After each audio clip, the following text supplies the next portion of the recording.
जोङो नैबे दिनैनि हाबाफारिनि गेजेरजों जोङो नैबे जोंनि 20 नं बिजिनि बिधान सभा समष्टि बिनिफ्राय जोङो सा 13 बिजाथिफोरनि गेजेराव कमल सिंह नार्जारी बिथांखौ जोङो मदद होनो आवगायबोदों।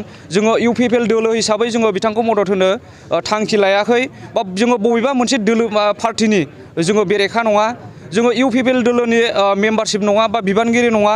थेवब्लाबो जोङो नैबे बिजनी ओनसोलावहाय जाय बिथाङा बिजनी ओनसोलनि सिङाव थानाय गुबुन गुबुन हारि माहारि बिथांमोनजों खाथिथार सोमोन्दो दङ आरो बिथांमोननि समस्या बेवहाय बिथाङा हाबा मावगोन बा गोरोबनानै थानो हायो आरो बिजनी ओनसोलखौ जौगानायनि जेब्लायबो बाथ्रा सानो बे हिसाबै जोङो कमल सिंह नार्जारी बिथांखौ जोङो सा 13नि गेजेराव सासेल' नुनो मोनदों। जोङो बेवहाय जोंहा बिटिसि ओनसोलाव जोंना रिजनेल पार्टी हिसाबै मोननै पार्टी दङ, जेरै बिपिएफ आरो इउपिपिएल। दा बेवहाय दिनै बिपिएफ दोलोनिफ्राय जोङो बिजाथि होनायखौ जों नुनो मोनाखै। बेवहाय इउपिपिएल दोलो हिसाबै जोङो कमल सिंह नार्जारी बिथांखौ नुनो मोनदों। दा बेवहाय बिपिएफ दोलोआहाय दिनै बाहेरानि सासे केन्डिडेट जाय बिथांखौहाय बिजनी ओनसोलनि मोनफ्रोमबो हारि माहारिनि बेवहाय रायजो राजाफोरा गनायनानै लानो हायाखै। बै बिथांखौ दिनै बिपिएफ दोलोआ मदद खालामनानै बा मदद खालामनो दिनै षड़यन्त्र खालामबाय थादों। जोंनि रायजो राजाफोरखौ खावलायफैबाय थादों। जोङो बेखौ गनायनानै लानो हायाखै।